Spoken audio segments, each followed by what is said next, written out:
नमस्कार। World news में आज इजराइल पश्चिम एशिया में एक के बाद एक देशों को निशाना बना रहा है। कतर, इराक, ईरान, सीरिया सहित कई देशों पर वो हमला कर चुका है और इसे रोकने के लिए अब पश्चिम एशिया में बड़ा गठबंधन तैयार हो रहा है।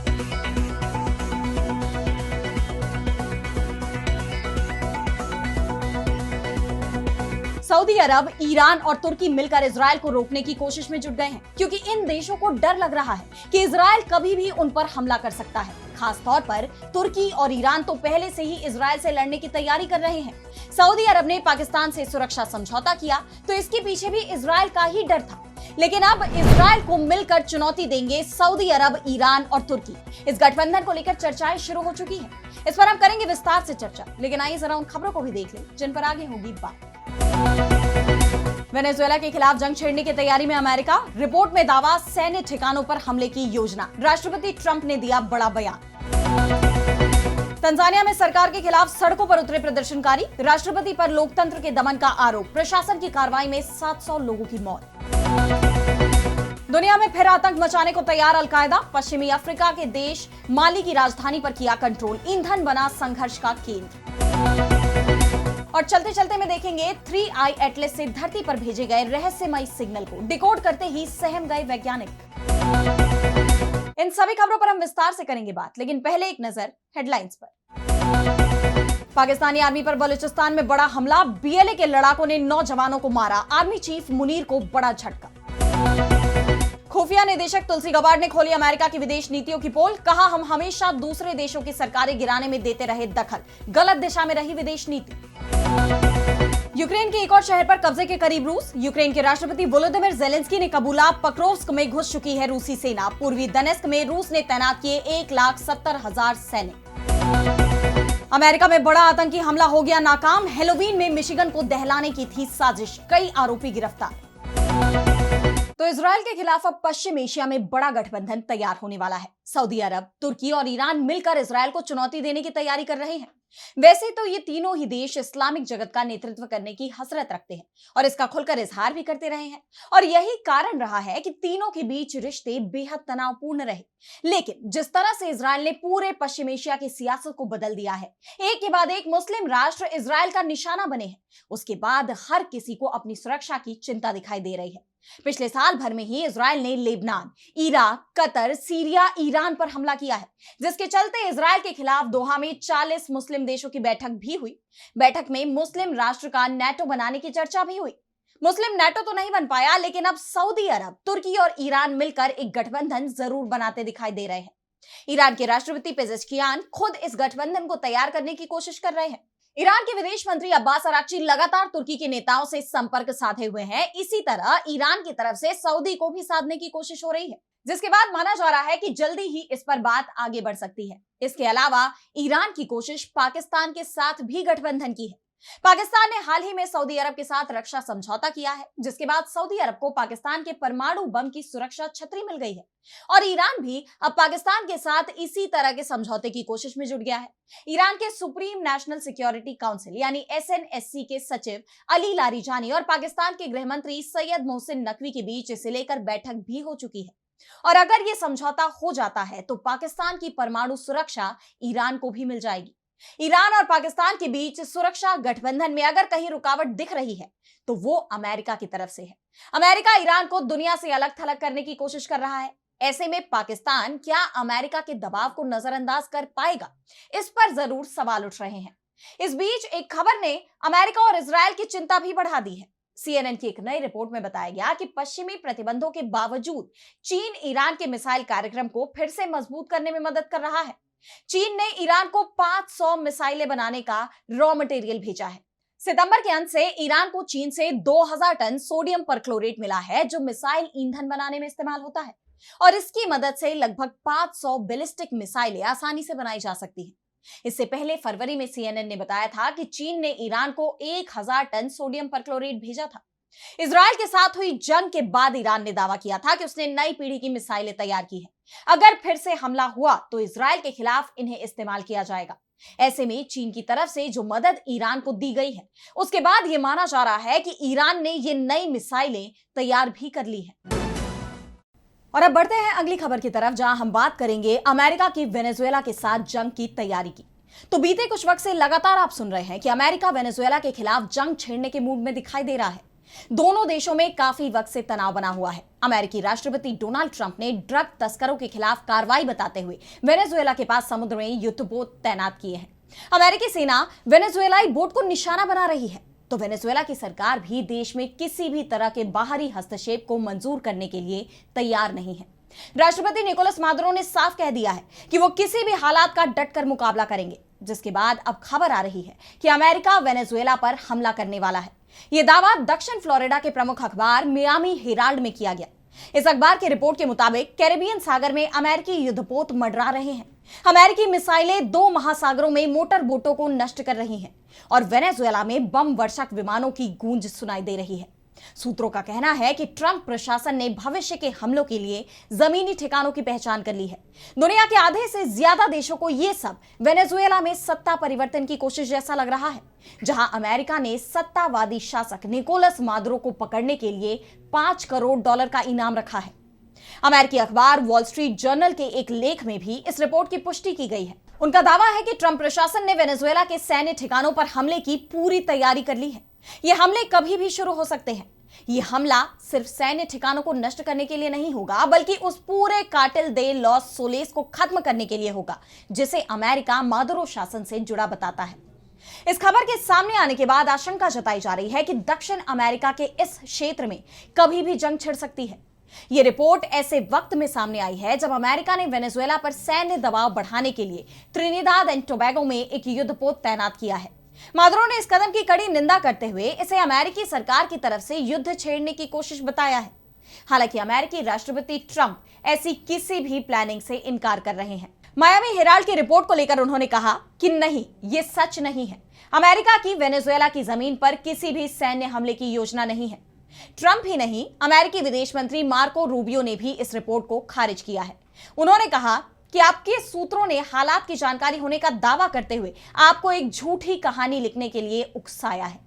व्हाइट हाउस ने भी इस रिपोर्ट को गलत बताया है, लेकिन मौजूदा हालात, वेनेजुएला के पास अमेरिका की बढ़ती सैन्य मौजूदगी जो संकेत दे रही है, उसे देखते हुए जंग की आशंका से इनकार नहीं किया जा सकता।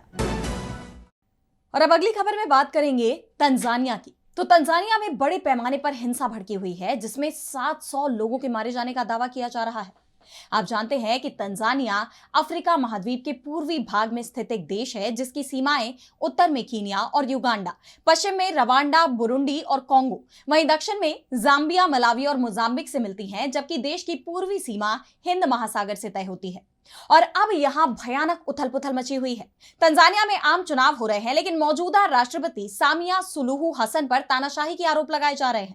उन्होंने चुनावों में उनके मुख्य प्रतिद्वंदियों को या तो जेल में डाल दिया है या उन्हें चुनाव लड़ने से रोक दिया गया, और इस वजह से मतदान के दौरान देश में अराजकता फैल गई। दार एस सलाम और अन्य शहरों में लोग सड़कों पर उतर आए, सरकार के खिलाफ जमकर प्रदर्शन किया। प्रदर्शनकारियों का आरोप है कि सरकार ने मुख्य विपक्षी नेताओं का दमन करके लोकतंत्र को कमजोर किया है। एक विपक्षी नेता जेल में है, जबकि दूसरे को तकनीकी कारणों से चुनाव से बाहर कर दिया गया। नाराज जनता ने सत्ताधारी दल के पोस्टर फाड़ दिए। उन्होंने पुलिस पर, मतदान केंद्रों पर हमला कर दिया। हालात पर काबू पाने के लिए प्रशासन की तरफ से भी सख्त कदम उठाए गए। पूरे क्षेत्र में इंटरनेट बंद कर दिया गया और कर्फ्यू लगा दिया गया। चुनाव के दौरान विदेशी पत्रकारों को भी कवरेज करने से प्रतिबंधित कर दिया गया। भारी विरोध और जनता के इस आक्रोश के बावजूद चुनाव में राष्ट्रपति सामिया सुलूहू हसन को विजयी घोषित कर दिया गया, और अपनी स्थिति को मजबूत करने के लिए उन्होंने पार्टी के मुख्य आलोचकों को भी चुप कराने की कोशिश की, उन्हें जेल में डाल दिया। मीडिया कवरेज बाधित होने के चलते जमीनी स्तर पर हालात की सही जानकारी भी नहीं मिल पा रही, लेकिन विदेशी मीडिया से बात करते हुए तंजानिया के मुख्य विपक्षी दल चाडेमा के प्रवक्ता जॉन किटोका ने बताया कि कई व्यापारिक केंद्रों और सड़कों पर प्रदर्शनकारियों और सुरक्षा बलों के बीच झड़पें जारी रही। सुरक्षा बलों के साथ झड़पों में करीब 700 लोगों की मौत हुई है। दार एस सलाम में इस समय मरने वालों की संख्या लगभग 350 है। वहीं मवांजा में यह आंकड़ा 200 से ज्यादा है। मृतकों की संख्या कहीं ज्यादा हो सकती है। हालात की गंभीरता को देखते हुए संयुक्त राष्ट्र ने अधिकारियों से संयम बरतने की अपील की है, जबकि राष्ट्रपति हसन की तरफ से अभी तक देश में व्याप्त इस अशांति पर कोई टिप्पणी नहीं की गई। स्थानीय समाचार साइटों को भी अपडेट नहीं किया गया है। हालांकि सेना प्रमुख जैकब मकुंडा की तरफ से जरूर एकमात्र आधिकारिक बयान आया है जिसमें उन्होंने प्रदर्शनकारियों को अपराधी कहा है। बताया जा रहा है कि मानवाधिकार समूहों ने चुनावों से पहले ही आतंक की चेतावनी दी थी, जिसमें विपक्षी नेताओं के अपहरण और डराने धमकाने का जिक्र किया गया था। ऐसे में तंजानिया पर फिलहाल पूरी दुनिया की नजर बनी हुई है।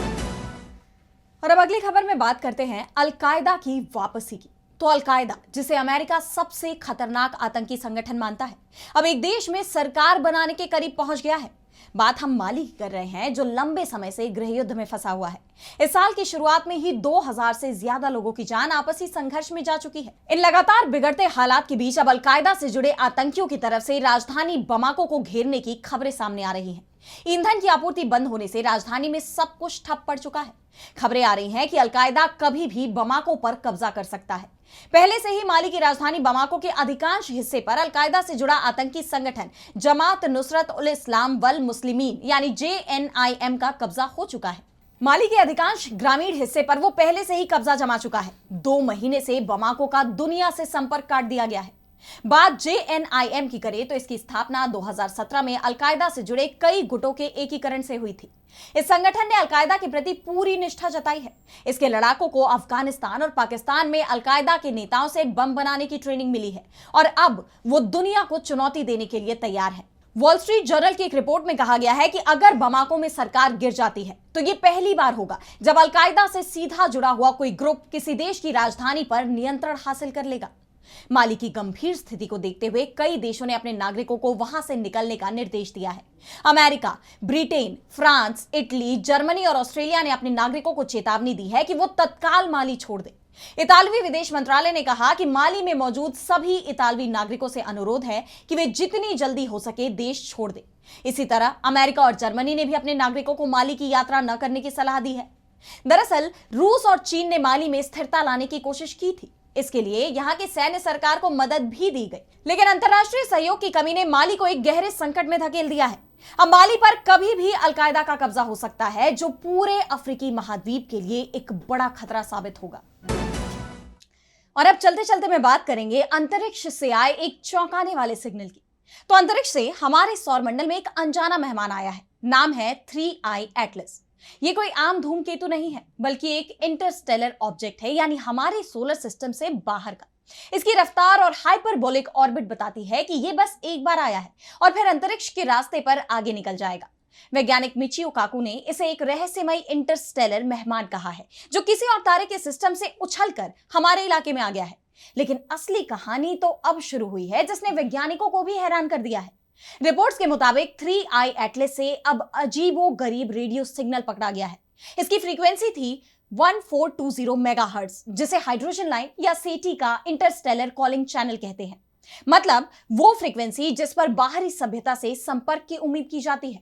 इससे भी ज्यादा चौंकाने वाली बात तो यह है कि सिग्नल का पैटर्न 8 13 8 5 13 8 ये नंबरों का क्रम फिबोनाची सीक्वेंस से मेल खाता है। वही गणितीय पैटर्न जो सूरजमुखी के बीजों से लेकर इंसानी डीएनए तक में मिलता है। रिपोर्ट्स में दावा किया गया है कि इस सिग्नल को डिकोड करने पर संदेश निकला, observe, prepare, understand, the gate awaits, यानी देखो, तैयार रहो, समझो, द्वार इंतजार कर रहा है। यह खबर सोशल मीडिया पर तहलका मचा रही है और लोग इसे एलियन से संपर्क मान रहे हैं। हालांकि दुनिया भर के वैज्ञानिक अभी पूरी तरह से सहमत नहीं हैं। कई रिपोर्ट्स इस फिबोनाची सिग्नल और डिकोड किए गए संदेश को महज एक सोशल मीडिया अफवाह या गलत सूचना बता रही हैं। उनका कहना है कि किसी भी बड़े ऑब्जर्वेटरी या सेटी प्रोजेक्ट ने इस तरह के सिग्नल की पुष्टि नहीं की है। वहीं ज्यादातर खगोलविदों का कहना है कि ये एक प्राकृतिक धूमकेतु की तरह ही व्यवहार कर रहा है और इसमें ऐसा कुछ भी नहीं है जिसे गैर प्राकृतिक माना जाए, चाहे ये सिग्नल रियल हो या फेक। लेकिन 3I एटलस ने एक बार फिर हमें ब्रह्मांड में अकेले होने या ना होने वाले सवाल पर सोचने के लिए मजबूर कर दिया है। तो आपका क्या मानना है? इस पूरे ब्रह्मांड में हम अकेले हैं या ये हमारे अलावा कहीं किसी और के होने का इशारा है? हमें कमेंट सेक्शन में बताइए और इसी के साथ अब मुझे दीजिए इजाजत और देश दुनिया की तमाम बड़ी खबरों के लिए आप देखते रहिए DB लाइव। नमस्कार।